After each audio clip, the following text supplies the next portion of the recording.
ನಿಮ್ಮ ಬಳಿ BPL card ಇದೆಯಾ? ನೀವು ಗ್ಯಾರಂಟಿ ಯೋಜನೆಯ ಫಲಾನುಭವಿಗಳ? ಹಾಗಾದ್ರೆ ನೀವು ಈ ಸ್ಟೋರಿನ ನೋಡಲೇಬೇಕು. ನಿಮ್ಮ BPL ಕಾರ್ಡ್ ಬಗ್ಗೆ ಸ್ವಲ್ಪ ಡೌಟ್ ಬಂದರೂ ಕೂಡ ಸರ್ಕಾರ ಕಾರ್ಡ್ ಅನ್ನೇ ಕ್ಯಾನ್ಸಲ್ ಮಾಡುತ್ತೆ. ಹುಷಾರ್. ಉಳ್ಳವರ ಬಳಿ BPL ಕಾರ್ಡ್ ಗ್ಯಾರಂಟಿ ಮೇಲೆ ಪರಿಣಾಮ.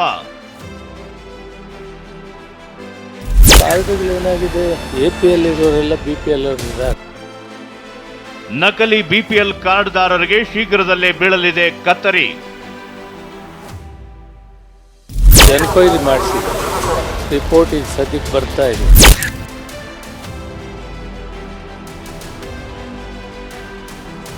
ಉಳ್ಳವರು ಶ್ರೀಮಂತರು ಕೂಡ BPL ಕಾರ್ಡ್ ಪಡೆದುಕೊಂಡಿರುವುದು ಈಗ ಗ್ಯಾರಂಟಿ ಯೋಜನೆಯ ಮೇಲೆ ದೊಡ್ಡ ಪರಿಣಾಮ ಬೀಳ್ತಿದೆ. ಹೀಗಾಗಿ ನಿನ್ನೆ ನಡೆದ ಸಂಪುಟ ಸಭೆಯಲ್ಲಿ ಅನ್ನಭಾಗ್ಯ ಗ್ಯಾರಂಟಿ ಯೋಜನೆಯ ಚರ್ಚೆ ವೇಳೆ ನಕಲಿ ಅಥವಾ ಅನರ್ಹ BPL ಕಾರ್ಡ್ ಬಗ್ಗೆ ಸುದೀರ್ಘವಾದ ಚರ್ಚೆಯಾಗಿದೆ.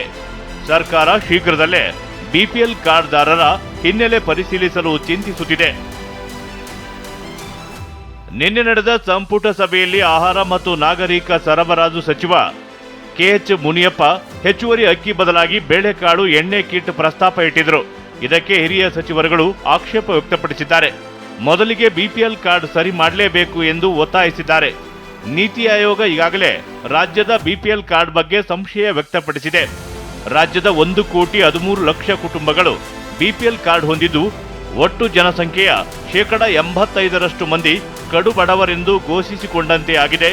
ರಾಜ್ಯದ 85% ಮಂದಿ ಬಡವರಾಗಿರಲು ಹೇಗೆ ಸಾಧ್ಯ ಅಂತ ಸಚಿವರು ಪ್ರಶ್ನಿಸಿದ್ದಾರೆ.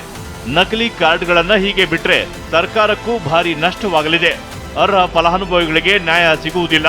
ಹೀಗಾಗಿ ಈ ಬಗ್ಗೆ ಸಿಎಂ ಸಿದ್ದರಾಮಯ್ಯ ನಿರ್ಧರಿಸಬೇಕು ಎಂದಿದ್ದಾರೆ.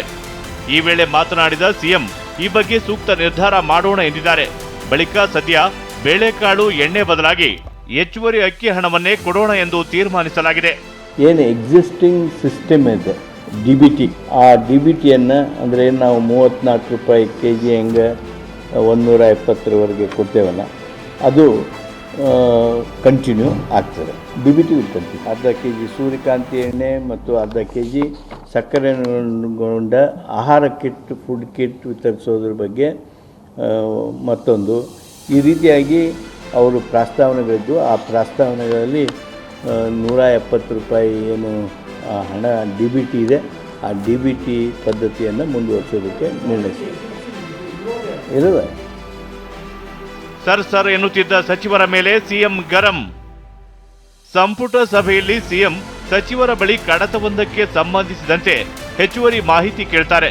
ಆಗ ಸಚಿವರು ಕಾರ್ಯದರ್ಶಿ ಸರ್ ಬಳಿ ದಾಖಲೆ ಇದೆ ಎಂದು ಉತ್ತರಿಸುತ್ತಾರೆ. ಇದರಿಂದ ಕೆರಳಿದ ಸಿಎಂ ಅಧಿಕಾರಿಗಳನ್ನ ನೀವು ಸರ್ ಎಂದು ಕರೆದರೆ ಹುಷಾರೆಂದು ಎಚ್ಚರಿಕೆ ನೀಡಿದ್ದಾರೆ. ನಿಮ್ಮ ಸಾಂವಿಧಾನಿಕ ಸ್ಥಾನಮಾನ ಉಳಿಸಿಕೊಳ್ಳಿ ಎಂದಿದ್ದಾರೆ. ಪ್ರಮೋದ್, TV9, ಬೆಂಗಳೂರು.